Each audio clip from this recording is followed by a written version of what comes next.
La découverte de Bergen commence par l'église en bois debout de Fantoft, érigée dans un beau site arboré appelé le Paradis. Construite à Søyfjord, elle a été déplacée ici en 1883. Incendiée par un sataniste en 1992, elle a été entièrement reconstruite.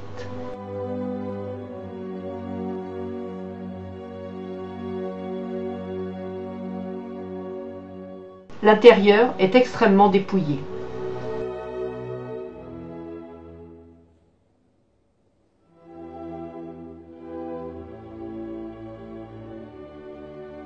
Depuis le port, joli panorama sur Bryggen, ce quai aux maisons colorées qui fait la renommée de la ville. Mais attardons-nous d'abord au marché aux poissons, vieux de 10 siècles. Très touristique, il regorge de mets à base de poissons et de crustacés.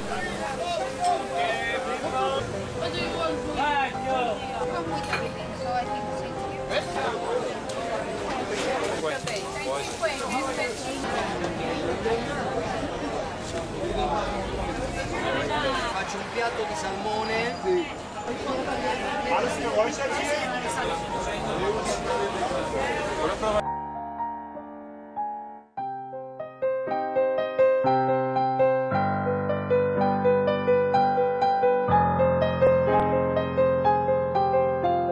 Une dégustation hors de prix, comme il se doit en Norvège. 100 €, c'est 3 petites assiettes de fruits de mer, dont le crabe royal du Kamtchatka.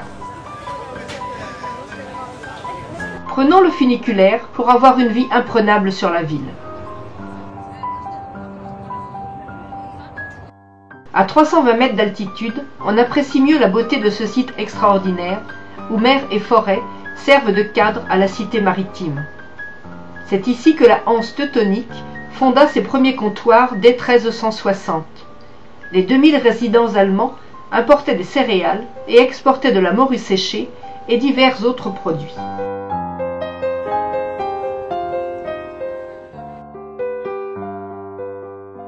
C'est cette histoire que retrace le musée de la Hanse, qui se veut une fenêtre ouverte sur les conditions d'hébergement et de travail des marchands de la Hanse, mais aussi de leurs ouvriers.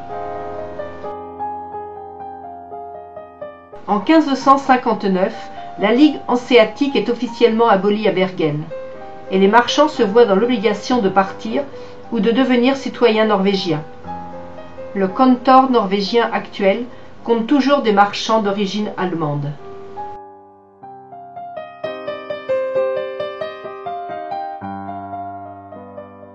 Le quartier de Bryggen est inscrit au patrimoine mondial de l'UNESCO et le plan d'ensemble du site date du XIIe siècle. Les 61 bâtiments existants aujourd'hui couvrent 13 000 m². Avant l'incendie de 1702, ils étaient 4 fois plus nombreux. Dans la partie intérieure des établissements se trouvent des constructions de pierre qui servaient de coffre-fort afin de protéger les marchandises les plus précieuses contre les nombreux incendies. Le dernier remonte à 1955. Derrière les pignons tournés vers le port s'étendent de longues rangées d'édifices en planches brutes, construits sur des fondations en pierre ou en bois. Ce quartier est aujourd'hui entièrement dédié au tourisme, avec échoppes, bars et restaurants.